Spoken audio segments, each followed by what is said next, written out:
Are you ready?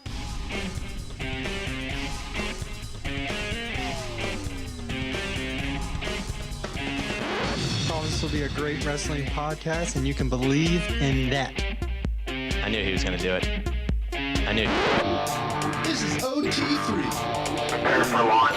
3, 2, 1. What is going on, everybody? Welcome back to OT3, episode 34. I'm Anthony, and of course, I got my awesome co-host and producer, Paul. Paul, what's going on? Hey, what's happening, Anthony? What's up, fellas? Look, a lot better of a start this week, I think we should say, than last week with all the different entrance music and the Rumble, countdowns. Yeah, But I was waiting for to get the call that I had to pull some kind of rabbit out of something. I don't know. we do appreciate that again, Paul. And as well, my other co-hosts here tonight, Matt. What's going on tonight, Matt? What's up? I'm back. The demon has been put away for a little bit. I'm sure he'll make a return soon, but I am back today. Broken Matt's back. Oh, no. And we have our special guest, BOJoeKO, back again tonight. Joe, what's going on? Thanks for coming back tonight. No problemo. I came back to gloat. I was just about to say, let's get right into that real quick before we talk about the events themselves. Congratulations, Joe. We did the last week, for the first time, we did the lottery where we pulled out the numbers, and Joe drew number 23, which ended up being Randy Orton, who was victorious in the Royal Rumble. Now, Matt, I know you have the stats in front of you. Do you want to kind of just talk about how that broke down overall with everybody? So, yes. So, as it broke down, BOJoeKO did draw 23, which is Randy Orton, so he is the winner of the person drawn. Paul, you won something as well. What did I win? Your competitors eliminated the most people. You had, I had it right, 10. You had 14 eliminations total from your group of numbers, especially number 7. Braun Strowman had a Royal Rumble lead with 7. So, Paul, congratulations with the most eliminations. Nice, thanks. I had the least amount of eliminations with Big Fat Donut 0 because, of course, I drew Big Cass, Kalisto, Ellsworth, Kofi, Big E, and Ziggler. I think we can all agree me and Anthony probably had the worst ones. Very bad. As Anthony had Big Show, Dillinger, Miz, Woods, Enzo, and then the surprise Roman Reigns at 30. So Anthony had 2 eliminations. Justin had 4. And BOJoeKO, who picked the winner, also came in second in eliminations with 7. So Paul pretty much ran away with that. Yeah. Nice. Joe had probably the best team overall. I think it's just obviously hitting. He got the win too, so that kind of helped. Argue between him and Paul because Paul had Y2J, Strowman, Ambrose, Cesaro, Apollo Crews, and then Undertaker. But BOJoeKO had Zayn, Corbin, Sheamus, Orton, Harper, and Goldberg. So you can say both of those two were 1-2. Yeah, that's close. Yeah, I didn't realize Paul and then had me all and those you guys probably too, yeah. Roman Yeah, we saved definitely had the yours. worst I team. just had the complete worst. I think Justin's team too. I'm sure he wasn't too happy, especially with the 4, 5, 6 that he got those 3 in a row. Mojo, Gallagher, and Henry. I had the worst person to rumble at all. Yes, Mr. Ellsworth. Yeah. Congratulations, Ready? See this? Good job, Paul and BOJoeKO. That's what I think about it. I was going to say congratulations to both Ant and Matt, too. You guys picked even though you guys didn't do so well in the number picks, you guys both picked the winner of the Royal Rumble. And I was half right. Bray Wyatt was in there, final 3. Sami Zayn, final 6. So I came pretty close. You had pretty good. And you said Goldberg wouldn't be there, and Goldberg wasn't in the final 4. So you did call that as well. Before we come back to the Rumble, let's talk about what happened the night before in San Antonio, NXT Takeover. For the most part, you think when you talk about Takeover and then the event that usually follows up for the main roster, Takeover, 90% of the time has been the better show of the two. I think this is not to say Takeover was bad. Let me preface that with that comment. But I don't think this was the best Takeover they've had. And I think this is it was still good, but I feel like it didn't have that match where it was like, okay, this really carried it over the top to make it that much more memorable. And I think out of the last 2 years, this might have been the Takeover that I really just didn't feel that same buzz that Takeover usually has at the end of it. Joe, Matt, what did you think about Takeover as a whole? And then we'll break it down match by match. You can go, Matt. I agree with you. I think this is probably, out of watching all the Takeovers that I've seen, and my first one I actually watched was London. I watched it actually with you, Anthony, and them, the London one, because I think it was like a Wednesday 3 o'clock one. It was, yeah. It was. I remember it was during the day. That was yeah. actually the first takeover I actually sat down and watched because I wasn't really big on NXT. You guys got me into that. From London on, I think this was the worst one to me. The main event, Rude and Nakamura, I feel like they could have done more. I mean, we saw the first 5 minutes was just, playing patty cake with each other. It didn't live up to what I thought an NXT pay-per-view could be. I don't know if it was the competitors they had. Maybe the build-up wasn't as strong as what they could have done. I think I almost want to say the best part of that show was Seth Rollins Yeah. because it's so unexpected. So, Bojo, I'll let you take it away. Yeah, I agree with you pretty much on all that. Everybody always says that whenever there's a pay-per-view weekend, especially if there's an NXT pay-per-view, along with that, most of the time people are always talking about the NXT pay-per-view being that much better than the main card, which has been the case for the past couple ones. And this one, it's debatable to say whether the Royal Rumble was better or if NXT was better. It's still tough to go up against a pay-per-view like the Royal Rumble for sure, but you could argue that with excluding the Royal Rumble, both shows really only had one really noteworthy match worthy of watching. Everything else was pretty mediocre. Yeah. With that being said, let's start talking about the first match of the night. We'll go with Dillinger went one-on-one with Eric Young. We expected, we were half and half when we made our predictions. Some of us expected Dillinger to go out on a high note because he was almost a virtual certainty to all of us that he would show up in the Rumble, which, spoiler alert, on Sunday he did show up in the Royal Rumble at number 10. Can't say spoiler alert, it's already happened. Yeah, well, for people that didn't watch it, we will talk about that because I know we're talking about TakeOver. But Eric Young got the win, and I think that it was what they needed for Sanity to continue their dominance there. But again, Dillinger didn't look bad in the loss because it took every member of Sanity got involved somehow by jumping up on the ring or this or that nature for Young to finally get the distraction, which ended up giving him the ultimate victory in the match. What did you guys, any takeaways from that match with Young and Dillinger?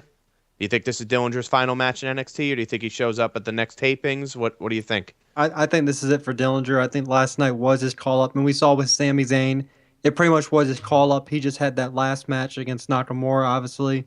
I don't think Dillinger is going to get that kind of match. I think it was his call-up. This is it for Dillinger.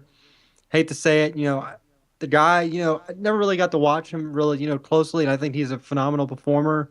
Really think he's got lost in the shuffle of all the big superstars that came to NXT. When I mean big superstars, I mean like, the guys who came from TNA, New Japan. I feel like he's got lost in that. But it was a great match. Dillinger, his finish was pretty incredible. That little, what was it, like the tiebreaker you're talking yeah, about? like a fake me out AA with just a net breaker involved in it. So, it was pretty good. I liked it. I enjoyed it. Love seeing Eric Young. I was a fan of his in TNA, so I'm happy for the win. Love to see where Sanity goes from here. Because it seems like those two guys in Sanity may be the only ones that could go up against toe-to-toe with AOP. Yeah, I think Dillinger is done in NXT as well.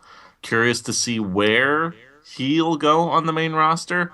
I mean, we had this discussion last night, and I think most of us agreed that he would probably go to Raw rather than SmackDown. Seems like more logical reasoning to bring him to Raw rather than SmackDown. But yeah, it was a good match. Ty has always been in NXT for.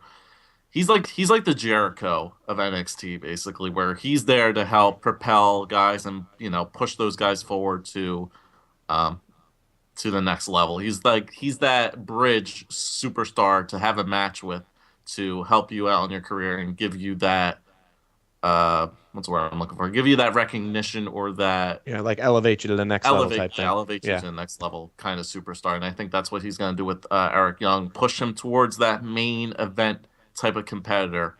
And like I said, that match was pretty good. It wasn't the best one on the card, but I still think that match was pretty good. Yeah. And I really hope Ty just doesn't get lost on the main roster like he did in NXT. Because once again, he's still going to be put in there with a lot of big name superstars, but giving Ty like a mid-card title run, I think would be the best fit for him. Yeah, and like you guys said, going to Raw, I think I could see him definitely inserted into the United States title picture immediately. Moving on to Roderick Strong. This was his takeover debut. Is that correct? I know singles match definitely. Was he in a tag match? And no, he wasn't at Toronto, right? Okay. Nope. No. So his debut was against Andre Amas. Well, pretty much we figured Strong would win in his debut. I agree. I know. Who was it last week? Was it you, Joe? I think you said that he's really come into his own with these new heel antics they've been giving him. And I thought Amos looked good in the match. I don't think he looked bad. Obviously, Strong got the victory, and that was what we expected. But I thought overall it wasn't a bad thing for a bad match overall. Again, it was just nothing that really stood out to me in that match. But Strong got the victory. Well, we all thought Amos was going to win when he hit the running knees in the corner, and then he didn't. Yeah. I mean, we were all shocked. Where I was like, crap. This was a hard-hitting match. Yeah. It was a really, really hard-hitting match. These guys were not holding anything back with their kicks, their elbows, their slaps, their chops. It was really, like, if you had to watch, I personally think this was maybe match of the night, to be honest. If you want a really hard-hitting match between two superstars, this was definitely the match to watch because those guys are really laying into each other. Fair enough. Yeah, I mean, now that when I think about it, I was wondering where you were going to go match of the night, and I think it was definitely good. I didn't see enough in it to appeal to me as the best, but a good match nonetheless. Matt, you have anything you want to add, or can I move on to the Fatal 4-Way match for the women's title? Yeah. Again, Asuka reigns victorious. The dynamic of Billie Kay and Peyton Royce wasn't enough. I was really hoping at some point, since they're heels, that they would do something like tease where the two of them, like maybe one of them be like, all right, lay down, and I'll take the pin on you, and then someone has to break it up. But I feel like they didn't play it up enough, knowing the two of them said, we're going to walk in, and whether one of us wins, we're both the new NXT Women's Champion. Yeah, great spot with Nikki Cross out by the announce table where they did that double suplex through the table. I liked that spot. But as you saw, Nikki Cross was smiling as Asuka walked away, so I think maybe that isn't the end of seeing Nikki Cross in the women's title picture. But Asuka is victorious. So are we all in agreement Asuka moves on? Do you think Asuka and Nikki Cross have another match, or do you think it's Asuka Ember Moon all the way? I think Nikki Cross, just the way she looked there at the end, because you almost could say Nikki Cross never really got a chance, because she was taken out early so she could play the old, you didn't have me in there at the finish. I was taken out early by two other people. So I think this isn't it for Nikki Cross. I think we see her at the event in Orlando. Okay. And Joe, what do you think? What was your big takeaway? Big takeaway from that match was I really thought Peyton Royce was going to win at the end. It was really, really close when, after they took care of Nikki Cross, both her and Billie Kay went back into the ring to deal with Asuka. Billie Kay hit that running knee while Peyton Royce was holding Asuka down, or maybe it was the other way around. I'm not sure, but she hit like a running knee on her, didn't get the 3 count, and then they went to go do another type of move, and Asuka just started throwing kicks everywhere. But Peyton Royce dodges it, kicks her back, gives her not the Black Widow, the Widow's Peak. Widow's Peak, yep. And I really thought she was gonna get the 3 count right there, because I've never seen anybody other than a really big name superstar counter Asuka that way. Yeah, that was it was. That was one of the first times I saw it. I was really getting antsy there. I'm like, oh my gosh, she really about to do this? But then Asuka went Super Cena mode and just kicked everybody's heads off. But I do see Nikki Cross possibly getting probably a title match at some point. Maybe throw Ember Moon in there for another type of triple threat kind of deal. Because I still think Asuka's not a face. She's not a heel. She's a tweener. So you could have her as like a tweener, Nikki Cross as a heel, and then throw Ember Moon in there as the face type of superstar to put in there. Enough. But we'll see. I think we see something where we see Sanity start trying to get every title they can get, because you have the ability. You have the ability. You have Eric Young, who can go for the NXT. You have Nikki Cross for the women's, and you have, what are they? Wolf and what's the other guy's name? Big Damo. There you go. Yeah. Those two can go for the tag titles. So you actually have a group in NXT that can try and dominate the entire division down there. So it's interesting to see where they go with Sanity from here. They got momentum going, especially with Eric Young. So maybe he tries to insert himself in the title picture. Obviously, we may see, spoiler, we may see Nakamura get a rematch, or they may play the thing that happened to him in the match a little bit more. But we could see Sanity try to start taking over here. I just feel it's weird to though have heels going up against other heels for titles down there. That's just my Yeah, personal it's a opinion weird because dynamic. every other than the women's title, you have two heels, and it seems like the only face that they're bringing up right now is Roderick Strong, and other than Eric Young, who is the next kind of like heel type of character that they're building up. I just think I know it's been done before where you have two heels face off for like a title, but it hasn't been done as often as having two people of different statuses, I guess you could say, in the WWE. But I mean, I'd be interested to see, what kind of promos they could build upon that. But I just still think it's really weird having two heels, either tag teams or superstars going up against each other for a title. It's very weird. Yeah, I agree with you. There's really, like you said, it's really open right now with who's going to go where because, like we talked about, TM61's out for the tag team spot. We're not sure what with Nakamura what the deal is. What his status will be if he's going to get promoted or not anytime soon. So, like you said, Strong looks to be being built up, but on the tag team side, we're really not sure. I'm wondering, DIY obviously will get at least one rematch, but where do they go? Is there a team we're not like what we're overlooking that's coming up? The Revival coming up. Well, the Revival's a heel team, though. That's what I'm saying. That's what we're saying. There's really no face team now with the lack of TM61. Maybe they put two guys together that you don't really expect.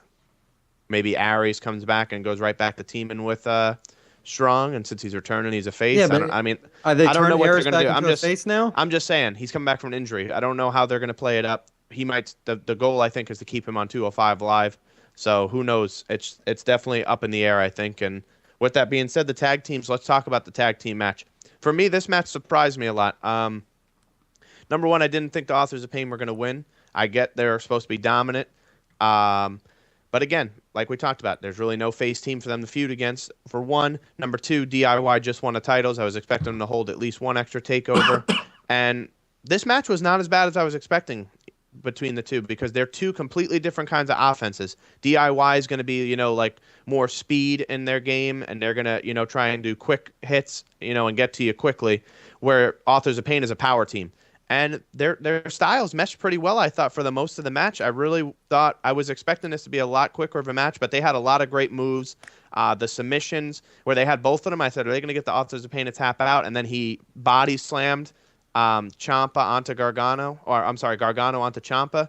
There were some really good spots in this match, and I thought this match really did do well for the tag team matches we've seen. Obviously, not to the standard that the Revival and DIY were having matches, but for the big guys in their first really big, big title match, I thought they had a good start, and congratulations to the Authors of Pain and Justin for being the only one calling it on the show last week. First off, I think the way they came to the ring is awesome. I think their ring gear is crazy coming to the ring. They look like a buff up version of the Shield. I mean, this is the way they come out with the camo vest, the mask they had on. I mean, it looks like something you see out of a Call of Duty video game. Yeah. But thought it was awesome. I thought it was the match of the night, to be honest with you. I really thought this was the match of the night. No disrespect to everyone else, but I thought these guys, for what we thought was going to happen, they did pretty well for themselves. I mean, Authors of Pain, for DIY, they kept up with the moves they were going to do. We thought they were going to be thrown around. They weren't. They had some high-flying moves evolved. Authors of Pain counteracted the moves. So, it was a great match. Who's the guy that's managing them again? How do you say his Paul Ellering. Didn't get involved. I thought he would. He didn't get involved. The only thing that we're trying to figure out is what he was yelling to, what kind of language they were yelling in. Yeah, they were yelling at him. Because they're not Samoan. I looked online. They're from Albania, so. One's Albanian and one's Canadian, so we all thought they were Samoan. Yeah. Joe, what was your takeaway? DIY, I'm going to keep it simple. DIY brought out the best in the Authors of Pain. DIY seems to bring out the best in a lot of people, to be honest. But yeah, I feel like there were a lot of great spots in that match. You saw, like, you can clearly see in this match that the Authors of Pain really brought out that power in their style of game, and how it really counteracted the speed of Ciampa and Gargano a lot. Ciampa had a really good spot too, where he double German suplexed them, or suplexed one each of them. They kind of fell backwards, but still, Yeah, You no. mentioned that Ciampa's DIY strong. lost their titles real quick. Didn't American Alpha only have it for a month when they Yeah, they had it won? really quick. Yeah, they Alpha lost it didn't even right have it back for to a takeover to Revival. a takeover, I don't think. Yeah, they had it for one Yeah. takeover. That was it. So basically the same Not thing. even. I think they lost it on a taping from Did they? from a takeover. Yeah, I don't think they lost it at a takeover. But they were getting called up, so they probably just wanted Yeah. to give them a run before they got do it. But And Revival became 2-time champs, yeah, in the so process. we'll see what happens from here. Let's see if we have more heels versus heels with the Revival, or maybe we'll get it's Mania weekend. We may get something special. Maybe we'll get a 3-team elimination match. Who knows? Yeah. I think it'd be kind of cool to see. We'll see. Maybe 4-team. Soon. Add Insanity just for the fun of it. Yeah, well, we might get something. We'll have to see. Obviously, in the next couple of weeks, we'll get a lot better of an understanding where they're going to move with it because the tapings will be coming out. But that brings us to the last match of the night. A match, to be honest with you, where I think it was very underwhelming, considering the two guys in the match, Shinsuke Nakamura and Bobby Roode. Like you said, for the first 5 minutes of that match, it was like, what are they doing here? I didn't understand what they were trying to, portray. They were just like chanting, and I get they wanted to get the crowd involved. I get it, but it took a lot away from the match to me. I wanted these guys to go, right away. I wanted the match to start and to be like, all right, here we go. Someone's on the offense and they're going to get it going. But I felt like it took a while for that match to really get going. And the whole thing at the end, I get they want to make Nakamura lose, but they want him to look like he's injured in the process. And I think that was a double thing. I think they also did that because of making sure people don't think, oh, he lost the title, he'll show up at the Rumble. I think that was, a double thing they try to do. But I like Roode winning the title. I don't like the way they did it. I think Nakamura should have maybe won one more time. But I feel like they do this a lot with these guys. They have the guys show up that are brand new, and they push them straight to the championship. And then I feel like there's not much more for them to do. Nakamura was dominant all year, and now Roode beat him in his first attempt, Samoa Joe, at least him and Nakamura, they went back and forth. Nakamura beat him in his first attempt. Joe actually won one, and then Nakamura took it right back. So I don't know what they're gonna do with that. But what did you think? Again, I think underwhelming. I don't want to say the worst match of the night, but for the hype it had, I might honestly say it was the worst match of the night.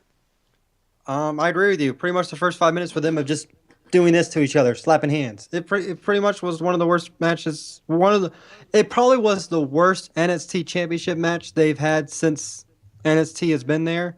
To be honest, I think we all can maybe agree on that. I mean, they've had some amazing matches. This could have been one of the worst ones. I don't know whether it was planned that way. Obviously, you played off Nakamura getting injured at the end. I'm still trying to debate whether he actually did that or not. I didn't see a referee throw up an X. I thought it was a legit injury when Albert came out and Nakamura was just trying to push through it. I don't know what you guys thought about that because we both noticed, Albert came out. So, I mean, what were your guys' thought on Albert coming out? Do you think it was a legitimate injury, or do you think they were just playing along with it? I think they were trying to play along, and now the word is that he is fine. He was walking around no problem the next Sunday night. But I think they were just trying to, like I said, they want to try to find a way to make Roode look, credible, as well as not making Nakamura look like he just loses in his first attempt. And that's why they had him fight out. Don't get me wrong, Nakamura, I don't think they made him look bad because he had him in a submission. He put him in his DDT multiple times. He had to do it multiple times to get the victory, And Nakamura hit his finisher too. He just never could get over for the cover. So I don't necessarily think it was a bad look for either of them. I just didn't like the match as a whole. Joe? I think the reasoning that the match started out so slowly at the beginning was because Shinsuke was still suffering from epileptic seizures on his entrance to the ring. Yeah, geez, with those lights, man. I was getting a headache just watching that thing. My God, I couldn't even imagine what it would be like to be there. He wasn't even far from him. He was like a good maybe 2 feet away Anthony, from those. were you at a taping with him? No. No, you haven't been to one yet with him? No. Okay. Continue, Joe. The match definitely fell very, very short, I would think. And the ending was definitely not what I was expecting it to be, especially once Shinsuke got hurt. He looked strong there for a little bit, hitting the Kinshasa, and then just couldn't get the cover because of his knee. And then medical staff attending that, Bobby Roode took advantage of that glorious DDT, and then that Boston Crab where he just kept freaking nailing on his knee. That's when I knew it wasn't that injury wasn't legit. If it was legit, you wouldn't put a guy in a one-legged Boston Crab and start hammering on his knee. Yeah. We could break somebody's. You could put a bone. Yeah, you could tear all kinds of cartilage and everything. Yeah, that's when I agree with Joe. That was when I was like, okay, that's official that he's, it's not a legitimate injury. I thought for sure when he hit when he rolled back in the ring, I thought it was going to end right there. But hey, you know what? It was the funny part of the match was when he was sitting there trying to put him in, trying to hit him with his finisher, and Rude just would not get up. He was playing possum. Yep, it was smart. That was smart great game. Because you just see Nakamura sitting there like, come on. Yeah. I like how Rude pissed Shinsuke off enough in this match where he did the kicks where Rude was between both the second and the first rope. We haven't seen him do those like kicks to the back of somebody's head since that match with Sami Zayn. Yep. No, he definitely brought out another side of him, which I said, there was good and bad to the match, and I think that, like I said, I don't want to think don't make it sound like I'm telling this match was horrible, but it could have. I thought there could have been more to it. I think the slow start didn't help, and I just think there was other spots where I think they could have did more than they did. But overall, Takeover was good, but it wasn't great. I think that's basically how I would leave it for Takeover. And I think between your two matches that you guys both talked about, those two matches were close. I have to probably side with you a little bit more, Matt, just because I thought the Authors of Pain took it to another level, and it has a lot to do with DIY really. Just showcasing how great of a talent they are there. You have those wrestlers that can bring out the good in people. AJ Styles is one of them on the main roster. We've seen time and time again. There's just certain wrestlers that when you face them, they don't. It doesn't matter who you face, you elevate them. John Cena, recently we've seen him do that. It just whoever you face that person, you're gonna look good no matter what happens in the match. 100%. And I think that's a good. I think we'll get up. Let's move to the Royal Rumble. It's gonna take a good amount of time. So let's kind of just go quickly through the beginning matches and then get to the world title matches in the Rumble. Let's talk about the Cruiserweight title match first. You don't want to do the pre-show matches first? Oh, I'm sorry. Yeah, the pre-show. I didn't even think about that. We can skim through those real quick. The six-woman tag match, all of us picked the heels. I was surprised the faces won. Yeah. And Naomi got the pin over Alexa which is good. Bliss, I'm glad about that. With that. I'm glad Naomi got the pin. Then the other Divas, the women's match that took place, Nia Jax and Sasha Banks. Sasha goes from main eventing a pay-per-view to the pre-show, and not only on the pre-show, but she loses. I think Nia Jax needed the win, but I don't necessarily know how I feel about Sasha, She'll be on the next 30 for 30. No, this is not the end of Sasha. Shut up. Stop. You guys have anything you want to talk about the two women's matches before we talk to the... They were just thrown in there so the women's would have a match, to be honest with you. I didn't watch the matches. I weren't really too much into it. The only one I really wanted to watch was the tag match, which I can't figure out why that went second and not the last one. Yep, but Naomi and Nia Jax stock definitely rise in those two matches, and I'm glad to see it. I'm hoping Naomi is actually going to be the next in line for the SmackDown Women's title. I think now you got enough of Becky Lynch. It's time to move on to the next challenger. So... leaves us with the last match. I know it was second on the card, like you said, but this was the most, I think, notable match on the pre-show because of what happened. But the club finally became the Raw Tag Team Champions after debuting back in May. They finally get what people were saying. They shouldn't have been there. They were lost in the shuffle. All of this. What do you feel about the club finally getting the win over Sheamus and Cesaro? Do you think it was too soon for Sheamus and Cesaro to lose the titles? Or do you think it was perfect because the club really needed the victory? The club needed it. It was overdue. We all talked about in the pre-show how long they've been here for almost a year now. And they did that stupid gimmick about, what was it, the doctor thing that was really weird. And then, they were really moving pretty good along with AJ Styles as the club. I wish they would have kept them together. Both of those two as champions have been great, but it's good to finally see the title on them. Like we said, they give those titles to guys. They mix and match together, like Cesaro, Sheamus. Same thing when they gave it to Rhino and Heath Slater. Didn't last long. They let a real tag team have the championship. So I think that's pretty much what it was. It was just to put those guys together, let them finally have something, and then now let an actual tag team take the belts. Matt says a real tag team, but then friggin' Wyatt and Orton won that from Rhino and Slater. And it's a Wyatt family accounts. They had the Freebird rule, so technically Luke Harper was a champion. Screw that Freebird rule. That is ridiculous. But yeah, I agree. The club should have won that from the New Day long before that long reign. they should have won it well before they had that 400 or whatever reign.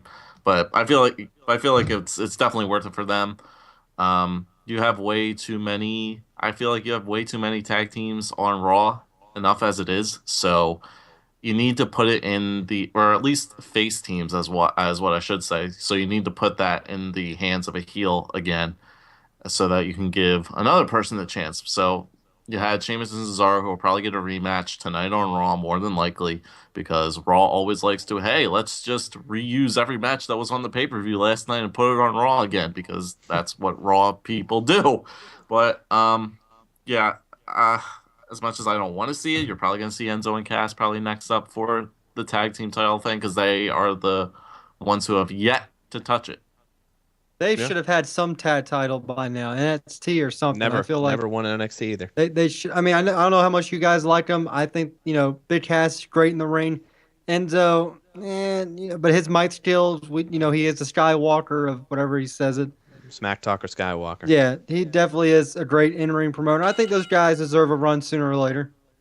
Yeah, no, I think by WrestleMania that they'll be the ones. I think that they might try and drag the Sheamus Cesaro thing out the fast lane, because I don't want to see Sheamus and Cesaro in another match at WrestleMania. Like that was the point of the Best of 7 series. They're gonna have another match. But I almost feel supposed to be for an individual title. I think not a stupid. Well, I almost feel we're destined to see Sheamus and Cesaro take place again in another match. So I wouldn't be surprised if that's a pre-show of the WrestleMania card. I was hoping Sheamus was finally gonna do a face turn. I was gonna say, yeah, they'll probably be against each other after what we saw. There'll probably be another little botchy thing tonight that'll happen, and they'll have a feud. Whoever. I'm interested to see though who's gonna be face and who's gonna be heel. Yeah, I think the best was everything in the Rumble. Probably Sheamus will be heel. When Cesaro was that's dizzy what I'm thinking. and didn't know who he was picking up. Yeah. So that ends. Pardon me. That ends the pre-show. And now we move to the main card. Sorry, I got a little ahead of myself. Let's talk about the Cruiserweights. The King of the Cruiserweights can now be called the King of the Cruiserweights because he became the Cruiserweight Champion against Rich Swann. And you know what? That submission move that he does, man, that is just a nasty, nasty submission. Oh, man. I can feel my arm breaking watching it. Like if he gets you locked in that, you have no control. Like, everyone's like, oh, well, that's like, you always hear people like, oh yeah, he's putting him in that move. Like, this isn't real. He could, people, you don't have any control. Like your arms are pinned back and your chest is off the ground. So it's not even like you could drag yourself. You'd have to push your feet somehow. That's what I was going to say. You either have to push your feet or roll yourself over sideways. You have to roll yourself over. Yeah. It's a Let tough, me tell you what, it's a tough spot to be in. People that say this stuff is fake, let's put it this way. You all know I went through a police academy. When you're like handcuff training or restraint training, when you can't move at all, doesn't matter where you're at, it sucks. The feeling's horrible not being able to control yourself. So being in that position sucks even more, because when you can't control yourself, like when these wrestlers do, and you can't do anything, it sucks, because it's no matter if it's hurting or not, it's uncomfortable not to be able to move your body. You naturally want to move, and when you're caught like that, it sucks. It freaks you out a little bit, because you're like, crap, I want to move, but you can't. It sucks. For sure. And that finisher makes it that's a very believable finisher for anyone to not be able to get out of. So I think we're in line for a big run with Neville as the Cruiserweight Champion. And I, for one, have no issue with it, because I think that this is a guy they've misused since he came up from NXT, and I'm glad to see him finally being put to great use right now in the Cruiserweights. I can't wait for Neville versus Austin Aries. I hope that happens. Yeah. I really think I think he's the shot in the arm that the Cruiserweight division needed. And you can see on Raw how he's been the Rumble match between the two of them, and then at 205 Live, that's going to continue to be a great trend for him as the champion. I think that the match itself, like I said, it was good. It wasn't great.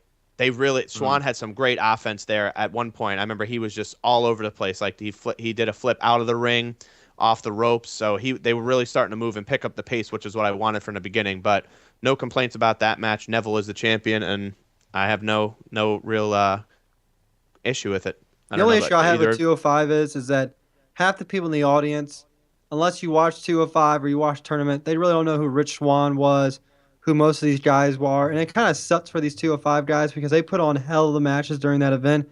But if you don't pay the $9.99 a month, you don't get to see that stuff. And it's really disappointing.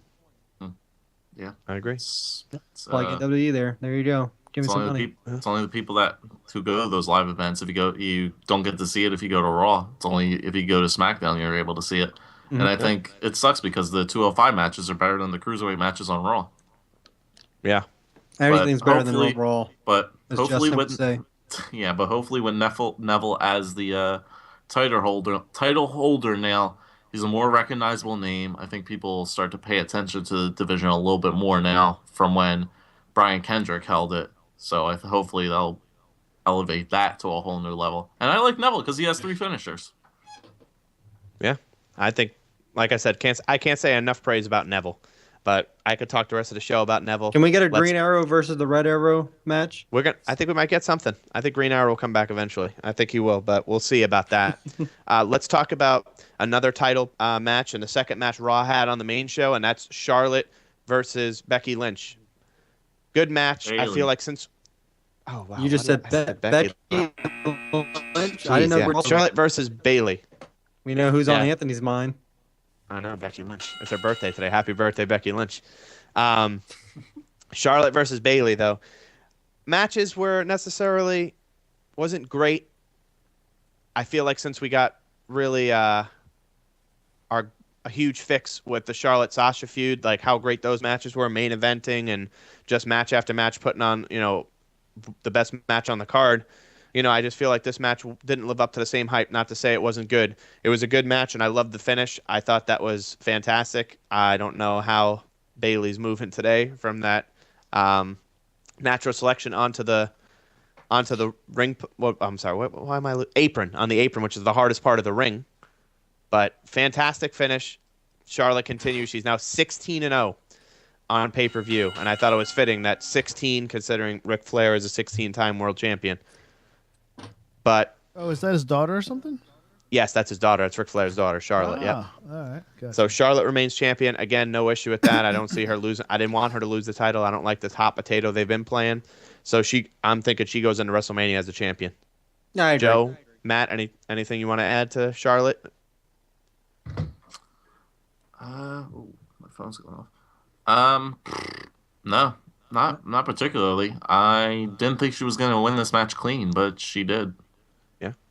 Multi-woman match for the next match, like a fatal 4-way triple threat at Fastlane, maybe? Or you think that the multi-women match for WrestleMania again? Okay, I could definitely see a fatal 4-way at WrestleMania.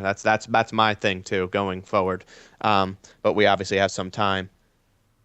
But last 2 matches before we get to the Rumble. Sweet. Let's talk about the Universal title match first. This match to me between Roman Reigns and Kevin Owens, I thought it was very good. I thought they had a really good match. Owens is another guy that has been doing great things, and as much as I don't like Roman Reigns, I'll say I don't like his character. He has talent in the ring. He's good. He gets the job done. There you go, Paul. Thank you for that. Yeah, try to be sneaky when behind the scenes. Yeah, I'm listening to you. Paul, you can't do that. There's children watching. Smart man. Sorry for my co-host here. He doesn't have a filter, it seems. But Roman and Kevin Owens put on a great match. And despite Jericho's antics, trying to drop brass knuckles down from the shark cage to help him, it still remained that Kevin Owens is the champion thanks to Braun Strowman coming down, which I'm hoping we find out more about that because the Rumble really confused me on what the goal of that was. But Roman Reigns was defeated by Kevin Owens, and Owens did not have to use his powerbomb again. He was basically handed the victory. I don't like the way they're building Owens up. That he can't win any match on his own. It also has a lot to do with you got to make Roman look strong. I know this whole spiel that they've had for the longest time, but hopefully this is progress for something else Owens is due for. But I feel like Owens is just destined to lose at Fastlane, and we'll talk about that at the end of the show. But yeah, I don't have an issue with this match. I think Owens needed to win. I think Roman needs to be moved out of the title picture for a while. Him, Seth Rollins need to be kept away from the title picture for a minute. It's time to let these new guys in the picture. Not really. I'm going to go to you first, Matt.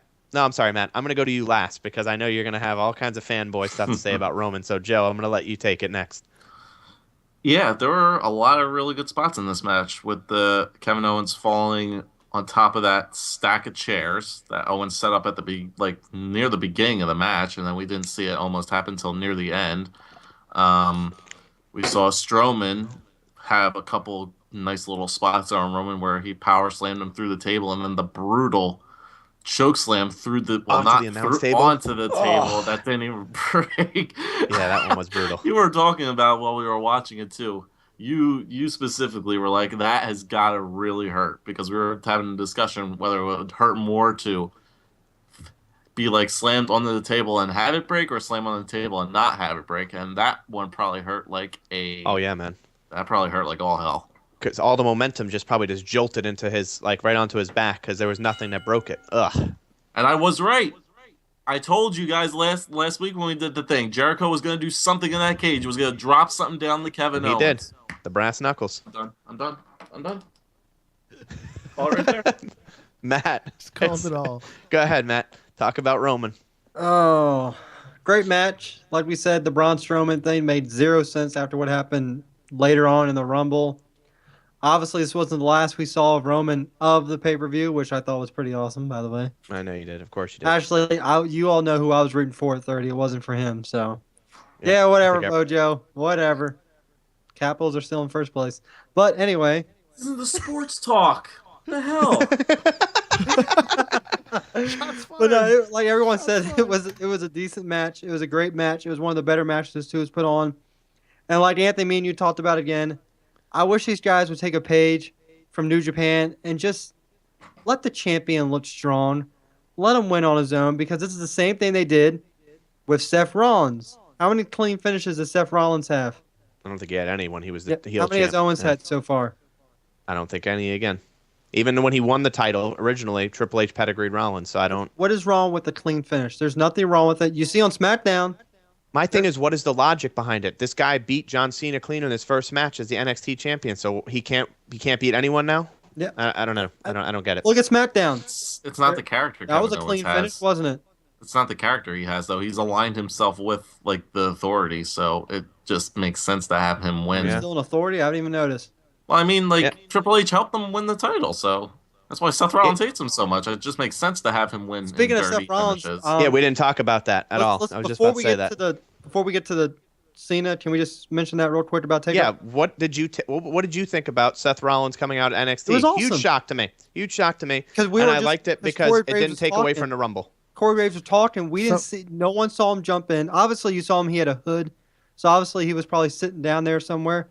That's just always. This is Takeover. I'm taking over, and he knows Triple H is always at Takeover. So Triple H comes out, and then he brings out security. Rollins beats up security. You had one dude who kept playing like his nose was broken, for God's sake, for no reason.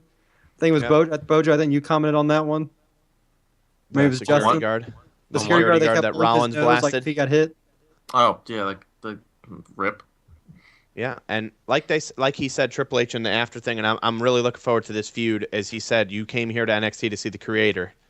You don't want to see the Destroyer. He's like, you think you're the man? Well, you're going to find out. And I think that this is going to unfold into a great feud going into WrestleMania between Rollins and Triple H. And I, for one, am very excited. And like I said, I think it was huge that you didn't have to put either of these guys in a Rumble to continue the storyline. So hats off to both of them. And I can't wait to see tonight what happens on Raw, because they said Rollins and Stephanie will be face-to-face to discuss it. So since he was banned last night from the Alamo Dome, totally. Sorry to get off track. We missed that with NXT, since it is a Royal Rumble storyline, I think more main roster. That's why I brought it up now. But let's talk about the match of the night and probably the match of the weekend. John Cena versus AJ Styles. John Cena becomes a 16-time world champion. You know, say what you want about John Cena. I know there's always all kinds of people that are going to say, oh, John doesn't do this, John doesn't do that. John hasn't been the champion since 2015 at SummerSlam. That was the last time he was the champion. And he'd only had the title for like a month or two because he lost it. He won it at the Money in the Bank and then lost it to Brock Lesnar, if I'm correct, if the year. I think you're wrong about that. Wasn't 2015 the year of Rollins? Double check me. Double check it. Yeah, because last year was Roman. I think it's been 2014. I thought they said 2015 last night, but double check. I might be wrong. It might be 2014. It probably is. You're probably right. So it was 20. It's been over 2 years, almost over two full years. 2015 is when he had 2015 is when he had the U.S. title. Okay, well, fact check it no matter what. Double check me. Yep. Double check it while we talk about it. But John Cena, rightfully so, regardless of the fact when he won the title last, is now again the WWE World Champion. And I have no issue with it. Styles, It took 2 AAs consecutively with an awesome roll into it that he did, which I was like, what is Cena doing? And they went finish for finish. He hit him with the AA off the top rope. He kicked out. Cena did his like Canadian Destroyer-esque move. Styles kicked out. Styles hit him with a Styles Clash. He kicked out. Styles connected on a phenomenal forearm. He kicked out. They traded submissions. It was just a great match again, and the two of them once again raised the bar for the match they had prior.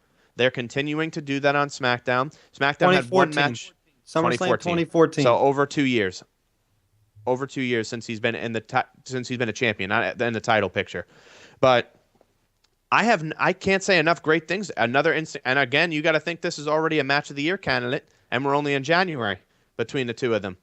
So, when people are like, oh, I don't know, I don't really want to see Styles and Cena again. This is why these guys have matches. This is why they continue to be put in the matches again. Because time and time again, they deliver, and you're seeing why they're two of the greatest in the world and why they needed AJ Styles, despite taking so long for him to finally come here, show up in WWE, because he's that damn good of a talent. He is phenomenal, period. Joe? Match of the year. I mean, what can you say so far, match of the year? I mean, obviously we have a whole year, but this is probably already going to be one of the nominees when we do our award ceremony at the end of the year like we did this year. Yeah. I think we can already jot this up as a nominee. What do you think? Oh, yeah, without a question, yeah. There's no doubt. The moves he did that Canadian Destroyer. Yeah, that was awesome. Who would have thought John Cena, with how big he is, could pull that off? And it showed that it took a lot to beat AJ Styles. He did a avalanche attitude adjustment. I can't remember who called it that. At Morrow, and then he yelled Mamma Mia, my favorite spot of the match. Kicked out of that. I mean, it took a lot to beat AJ, and that says a lot about AJ. It showed how strong AJ was and how willing he was to give up. And guess what? It was a clean finish. Yep. Hey, Raw. Clean finish. Maybe you should take note. AJ was a heel champion, and it still took multiple times to keep him down. It didn't take one spear. Congratulations to Cena. And you know what? I said something about, Ric Flair. Why didn't he come out? I'm actually, now more I think about it, I'm glad he didn't let Cena have his moment. Now, when Cena rates Flair, I'm sure Flair will come out, or they'll have an angle with Flair about something like that. But I'm happy Cena got his moment, and Flair did say something in the back. He shook his hand. They did some Instagram posts. But congratulations to John Cena. Yeah. Out of any active superstar, he deserves to eventually get number 17, and he will go down, I'm saying this over The Rock, over all the other guys, as the greatest superstar ever to compete in the WWE at this moment. I'm going ahead and I'm saying that. No one can do what he does. He didn't leave for Hollywood and come back every once a year. Yeah, he does part-time stuff, but he comes back. He's like Jericho. He'll leave, but he'll come back and commit full-time. Yep. That's why this guy is the greatest superstar there is. He never left for another promotion. He was born here. He was homegrown talent, just like some of these newer guys are. But he is the greatest superstar ever to step in that WWE ring. And I'm saying that over Austin, The Rock, HBK. Cena surpasses them all. Well, when you talk about Cena, the main thing you have to always remember is Cena did what The Rock and Stone Cold were big in 4-year spans. Cena's been big like that for over 12 years. There hasn't been anyone that's rivaled him. You could argue Randy Orton has been there, but Randy Orton is awesome talent, but he was never in the echelon that John Cena was. CM Punk was going to get there, close to being like a top guy because he could have beat him in merchandise. He could have did those things, but unfortunately Punk let his ego get in the way and just couldn't let that go past him. But there's never going to be another John Cena. There's never going to be even guys like you said, The Rock, Stone Cold, but there's no argument that John Cena has done it for longer than any of those guys ever did. They had windows of time. Like they were great talents, don't get me wrong, but they did it in 2 to 3, 4-year windows. He's been doing it like this for over a decade, been the top face of the company. And you have to admire it. You have to admire it. And they also said the thing with Ric Flair, the reason why is Vince wanted the Rumble match to start, that there was talk of Flair going to the ring. So I think that there eventually, like you said, for 17, he might come out. So, Joe, what do you have to say about Cena and Styles?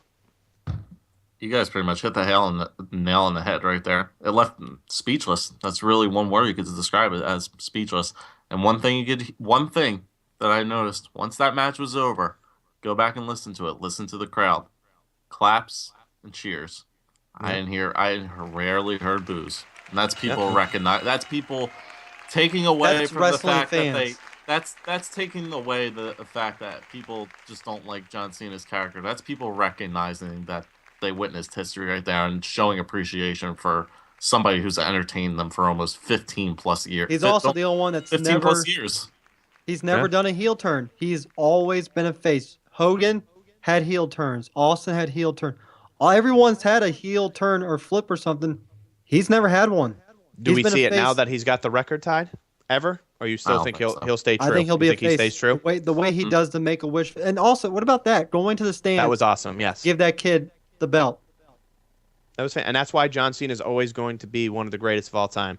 We'll have that discussion of who's the greatest of all time maybe on another episode because we could argue that. As he says himself, you can hate the guy as much as you want, but 100% you can't deny that you respect him. The chat room wasn't 100%. really agreeing with what Matt. Yeah, I see. Someone wrote that he's not, but someone wrote he also came a long way, and that's 100% true. He has come a long way from where he started. Well, Guillermo loves Shawn Michaels, so we'll get him on the debate about that because that's different. We're talking about in-ring performer. Then we'll discuss that. Overall, is what I think you made it. The past couple matches, John Cena, let's not do this. Let's not do this let's tonight. Let's hold this for another show, because we still got to talk about the Rumble. So let's talk about the Rumble. Some great spots in it. Some letdowns. Big takeaway from it: not a single surprise entrant from outside the company. Yes, you could count Ty Dillinger as a surprise entrant. You could say Mark Henry. You could say Jack Gallagher if you want to. I don't count Apollo Crews, Kalisto, and all those guys because they're still currently on the main roster. But really nothing of big shock value here. Is this the first time they ever had a legend or someone return? Yeah, it's got to be. Yeah, I don't remember the last time. That's what I'm saying. But you have to respect why they did it. I know everyone's going to complain. They touted this as you got to think about it. Goldberg, Lesnar, and Undertaker were in it. Those are three guys that aren't around all the time right there. So that's where I feel like they took those not surprise spots, but those legends coming back. I always like the surprise, but I'm glad they didn't waste it on a guy like they were talking about at one point Eugene might come back or something. I didn't want to see that. I didn't even want Ellsworth in the match, but Ellsworth got put in the match so he could get destroyed by Strowman. Got his spine broken. Yeah, that was horrible. When did you see what Enzo said on Twitter after he got destroyed? No, what did he write? Enzo wrote on Twitter, "It took a former WWE/UFC champ to throw me out. I should have won the thing." That's hey, you know what? He's got a point that it did take that to. I don't know if he would have won, but he has a point. He did get thrown out by a former champ. I thought he died. It was bad. The Ellsworth one was rough. Big takeaway from this: Braun Strowman has the most eliminations by anyone in the Rumble. Yes, he came in early. I feel like the back half was where all the talent was. Not saying that there's not talent, but I feel like they put all the star power. I shouldn't say all the talent. The star power was in the back half of the Rumble, especially when you got towards the 20s. Yeah, for someone like me who drew all low number, or low number, I didn't get crap. But there's going to be those guys you're going to talk about that shouldn't have been in the match. Like I said, that could have went to other guys. Obviously, a guy that I think that was really snubbed in this matter that should have been in that match was Samoa Joe, number 1, and number 2, Kane. Kane, if you're going to put these other guys in the match like Ellsworth or Enzo, his streak came to an end. Any of these guys, he's taken place in the most Rumbles, and then he didn't get put in it. So I don't understand why. At least give him the 20 and then not have him in. But what was he at 18? He was at 18. Yep. That's a shame, man. He had 18 straight Rumbles and then. Unless there's something we don't know that he was injured and couldn't do it. But as far as my understanding, he was fine. No one. I don't really know much about it. But I just think there were spots that they could have did more than they did with who they put in there. And I think that Baron Corbin's a great example of they put him in at 13. Yes, he was in the Rumble for a while, but other than eliminating Strowman, which was a huge feat, that clothesline was great. He really didn't do much the rest of the match, if anything. I don't even know if he had another elimination the rest of the match, if I'm mistaken. Strowman, despite his he was only in there for 6 or 7 numbers, maybe 10, 12 minutes probably. He eliminated 7 people and eliminated the most people in the Rumble match. So Guillermo in the chat said he agreed that Ellsworth and Enzo don't belong in the match, and he just wrote the writers did crap with the selection. Yeah, which you can almost say is true. Just like we said, the Strowman elimination of Roman earlier, not the elimination, the distract, and then Roman doesn't come out to retaliate. Yeah, then they have him come out at 30. Tell you what, if someone screwed me out of the world title, I'm coming out as soon as he gets in the ring and throwing him out myself. And one other huge thing we didn't talk about yet. Brock Lesnar comes in, throws out Ambrose, throws out who was it? Ambrose and Ziggler, right? And he's going, and then 2 numbers later, you get Goldberg. And again, Goldberg punks him. makes him what is I understand that Goldberg, they want Goldberg, he can't beat Goldberg, but why have these guys in the last? They were all in there. It just didn't make sense. And then he eliminates him. Goldberg turns his back, and then the Undertaker comes in, and Undertaker eliminates him within a number. It's like these guys are supposed to be. Oh man, these are going to be the big dogs in the match, and not one of the three of those guys makes the final four. Speaking of those big guys, did you see they're bringing them down to the ring? In that was crazy. And you don't save Strowman or Corbin like to have a face to face. Corbin got eliminated by Undertaker, and it was just like, hey, I'm going to throw him out. Yeah. You didn't see like the two of them stand foot, especially after the comments he made on Talking Smack. I thought they'd play that up where he said, yeah, I'm glad he did that. But I feel like there was a lot of missed opportunities with these young big guys to go toe-to-toe. They made sure the big spot they showed you was Goldberg and Undertaker going face-to-face, which was great. But I want to see these young guys get integrated into the matters. This is what they have to do because these guys aren't going to be there. So, I really feel like they missed a boat on that spot right there. But not to mention the final three, it was a repeat of Survivor Series. Identical to Survivor Series. I didn't even think about that. That was a good point. Yeah, and Roman Reigns was number 30. Why wasn't AJ Styles even given the opportunity there since he debuted in the Rumble match last year and he technically lost his title? Roman gets opportunity after opportunity, and again, you're seeing why he was put there. But I feel like this is going to lead to AJ and McMahon having a match now because Shane, Shane. He's going to say something, and they said Shane was going to work WrestleMania. He's going to say, how come Roman got put in a match and I wasn't even offered a spot? But guys like Ellsworth were put in. He'll do stuff like that. And then on top of that, Roman, they did that to solidify that he's not facing Strowman at WrestleMania. He's going after The Undertaker. That's almost, pardon me, a virtual certainty now, it seems, because he eliminated The Undertaker. I don't have an issue with Roman facing The Undertaker at WrestleMania. Because he's not the title picture? Not even that. However, are they going to have The Undertaker lose again at WrestleMania? Because Roman... I don't know. Look strong. Yeah, I don't know what the benefit is to Roman losing that match. It made a lot more sense to me that Cena would have faced The Undertaker for the world title with the record on the line. To break the streak of 7, to win, to get to 17 or to get 16. That would have made a lot more sense to me than Roman. I don't know. Maybe we're going to find out a lot more. They're going to turn Roman heel. That's the other thing. I don't know how they're going to play this, but the way Roman was looking at him when he eliminated him was like, yeah, this is my yard now. And I get it. He's the big dog. I get it. But that leaves us. Was that The Undertaker's gimmick for a while? Yeah, I see someone just commented there. Caesar's commented 10 more years of Goldberg. I don't know about 10 more years, but also, 30, the back in all of our minds, I think all of us can agree was probably Finn. Can we all agree Finn that or was Samoa? In the back of our mind? All of us. No way did I even think that it was going to be Roman. I thought it was either Finn Balor or Samoa Joe. I didn't think Kurt Angle. I knew that was going to be off the table. He would have came out earlier.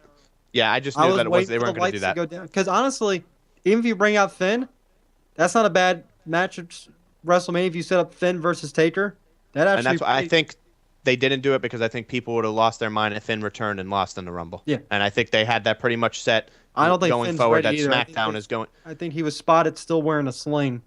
He posted something on Instagram too of like like a coffee mug telling like everything that's still wrong with him. But I think that the goal was all along. They announced that SmackDown was getting an Elimination Chamber for the title, and once they did that, they pretty much almost virtually, they've almost guaranteed that the SmackDown, someone for SmackDown was winning the Rumble. So, I personally don't have an issue with Randy Orton winning. I did not want Goldberg or Lesnar winning the Royal Rumble, so I'm happy that neither of them won. Undertaker, I wouldn't have been as upset about because it would have left that intrigue of where would he go. Would he go back to SmackDown to face someone? Would he want to face John Cena, which would have been great? Or would he stay on Raw and face whoever was going to be the current champion at the time? So, I don't have a huge issue with that. Congratulations, Randy Orton. He's now the 7th person to win the Royal Rumble twice. And you got to think that this is setting up for Bray Wyatt to become the champion at Elimination Chamber. And Cena's 16th reign will be short-lived, but people are already losing their mind about that too. Oh, Cena and Orton, we haven't seen that enough. We've never seen it at WrestleMania. And they're the two of this generation. They're probably the two best talents we have. Well, so Raw's about to go on the air, so we'll let you know who's starting it off. Joe, what was your takeaways from the Rumble? What was like something you thought was great? What was something you thought they just didn't deliver on at all? It's just the fact that when you mentioned it, it was no surprises. If they said it was going to be the most unpredictable Rumble yet, and then they throw pretty much everybody in there who was the face of the company, Why didn't they just say that from the get-go? You know, they get people thinking, they get people making up all these rumors and all these ideas and things like that, and then really drop the ball right there where there was nothing, not one legend at all, other than the Undertaker, Goldberg, and I guess you could call Lesnar a legend, I guess, but it just doesn't make sense why they didn't tell us from the get-go. And I feel like they had certain points in that Rumble where I don't know. I really don't feel. I feel like they shouldn't have let all those part timers at the back end of the Rumble. I really felt like it would have been better to spread them out, but just lining like as the numbers just kept going down, being like, okay, Lesnar, the first of the big three, didn't even come out till 26. And then that means you can only predict that they're going to be like two special entries in the Rumble. It was very poorly placed on how to put those guys into the Rumble, I think. Well, And just Brock Lesnar being squashed, I feel like that was really stupid. Yep. I agree. Owens and Jericho starting the show, and Owens is playing off being injured. He's limping. He's taped up everywhere, so it looks like they're going to go with him being hurt Angel. Yep. And Jericho, for whatever reason, is taped up. I don't recall him. Well, I guess so, because he took every finisher. He was in the Rumble for over an hour, too. Huh? He was in the Rumble for over an hour. Congratulations to him. He is now the longest culminated time in Rumbles, passing Triple H. So, yeah, Joe, I agree. I think that, like you said, the numbers really was that they did Goldberg and Lesnar. I'm sorry, Goldberg and Taker were back to back, and then Lesnar was two before. I just think they didn't spread. I don't think they spread out the star power enough, especially that the last 5 people, other than 27, were all former world champions. So 4 of the 5, including Reigns. So I was just reading on why Samoa Joe wasn't in the Rumble, and they said he had big plans because they didn't want him to go in and lose. They didn't want him to lose the momentum, so they said there is still plans for Samoa Joe at WrestleMania. They just didn't want him to debut and have him lose. They want him to debut and probably win. Yeah, makes sense. There's nothing wrong with that. I totally agree with that. Well, we'll see what they do. They said supposedly he didn't get on the plane with the NXT guys, and he's still with the main roster. So could he show up tonight or SmackDown? That's another thing we'll have to see. Matt, what do you got for the Rumble? What's your final takeaway from the Rumble match? 8 out of 10. I think it was great. Loved all the the top dogs from, I guess you can say, the past decade in the ring together at one time. It was great. I loved it. Still disappointed. I know Roman was 30. You all probably thought I went crazy. Still disappointed it wasn't, Finn Balor. As you saw, I did the whole gimmick on Tuesday, hoping he would, not Tuesday, excuse me. On Thursday, not even Thursday, on Friday, hoping he would return. He didn't. So, but other than that, it was a great Rumble. I had no problem with it. I liked how, it was mostly in-house superstars, no one outside. It was, basically, these superstars here and now. And can we all not forget that Jack probably had the best little gimmick of the match with the Mary Poppins thing? The umbrella? That was great. Hilarious. But, yeah, I thought it was a great match. I have no problems with it, except for the fact that we didn't get our surprise entrance that we wanted. But happy with the winner. I chose him for a reason, so I'm happy with it. Yeah, absolutely. I think Randy Orton as the winner. Didn't have an issue with it, Joe? No, not at all. I mean, I still would like to have somebody a little bit different because we all know we've seen Randy Orton versus even if they don't let Bray Wyatt or somebody else win the Elimination Chamber, we've seen John Cena versus Randy Orton on countless occasions, and they're good matches, but. It would have been nice to see somebody else win, but when it's Randy Orton versus Roman Reigns on the final 2, you want Randy Orton to win. Oh, yeah, without question. It was at that point, it was anyone but Roman, I think was pretty much anyone's logic for that finale of the match. Overall, Rumble was good. They still, even though we were pretty let down on some of the participants in it, they still did a very good job of keeping you on your seat. I think that's always one really good thing that the Rumble does. They don't let you know of certain people for a specific reason. You had your one really nice pop with Ty Dillinger at number 10. They would have been really in the, they really would have been up Schitt's Creek, basically, if they didn't put Ty Dillinger in at number 10. But, like I said, the Rumble always does a good job of, keeping that unpredictability and the surprise factor intact. And Cena and Styles stole the show. Yeah, 100%. And I think we'll probably just coming up Raw, like you said, we got Owens and Jericho in the ring now. We'll see where that goes. Then you got Cena. I'm sorry, not Cena. You're going to have Seth Rollins and Stephanie tonight on Raw face-to-face to continue that. Stephanie's the only one in the family that has balls. Strowman attacked Reigns. To Rollins. Yeah. So let's see what Strowman has to say to Reigns. What was that purpose? We'll have to see where that goes. The tag titles. You got the tag titles. Where and that the goes. You have cruiserweights. the United States. Neville's the new king of the cruiserweights. You got a lot going on. Then on SmackDown, obviously you're going to have Cena and Styles officially been announced for the Chamber. That's only 2 weeks away, less than 2 weeks now. So who's going to be the other 4 guys? We'll talk about that. Ty Dillinger tonight? Question mark. Does Dillinger show up? Does Samoa Joe show up? Real Another quick, guy they talked before about. we go, just name 4 superstars who you think will be else in the Chamber. Let's just do that real quick. Just name 4 right off the top of your head, right before we go off air. Anthony, go. Bray, Corbin, Miz, Love the sound effect. Apollo Crews. Wow. Bojo? Bray.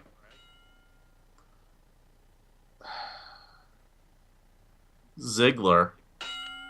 Miz.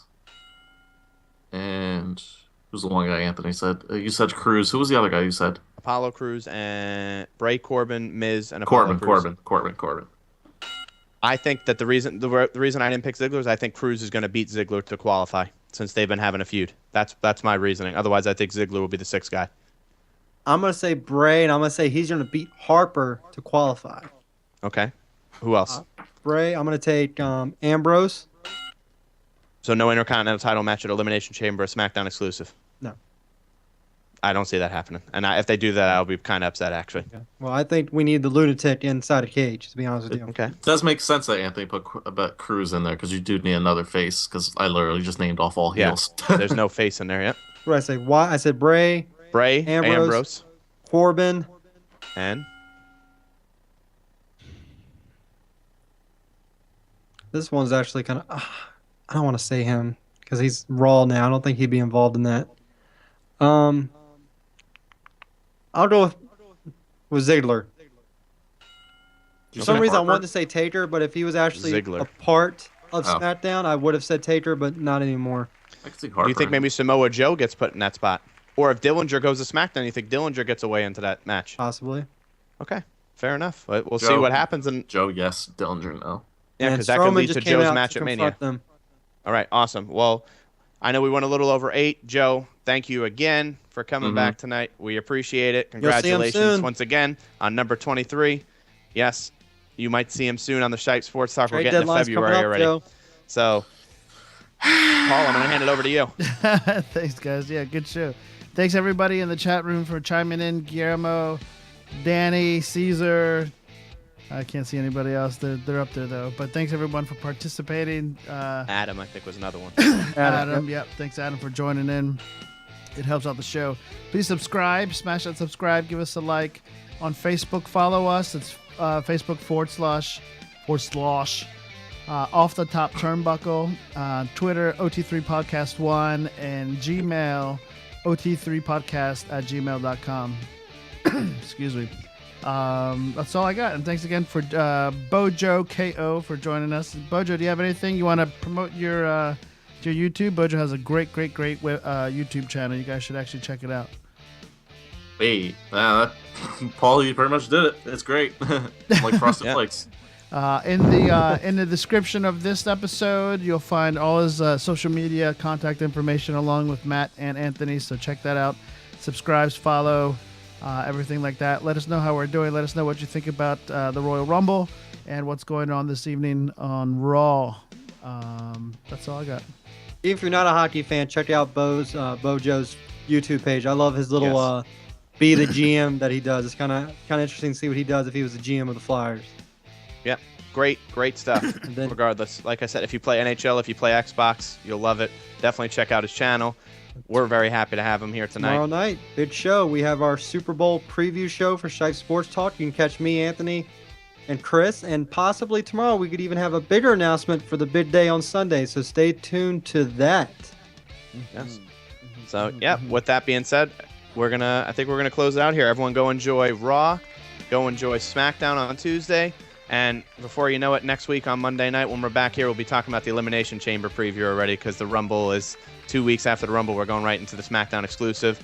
Again, I know I said it. Joe, thank you very much. My camera's having a mind of its own right now. See ya. Thank you. I don't know what happened there.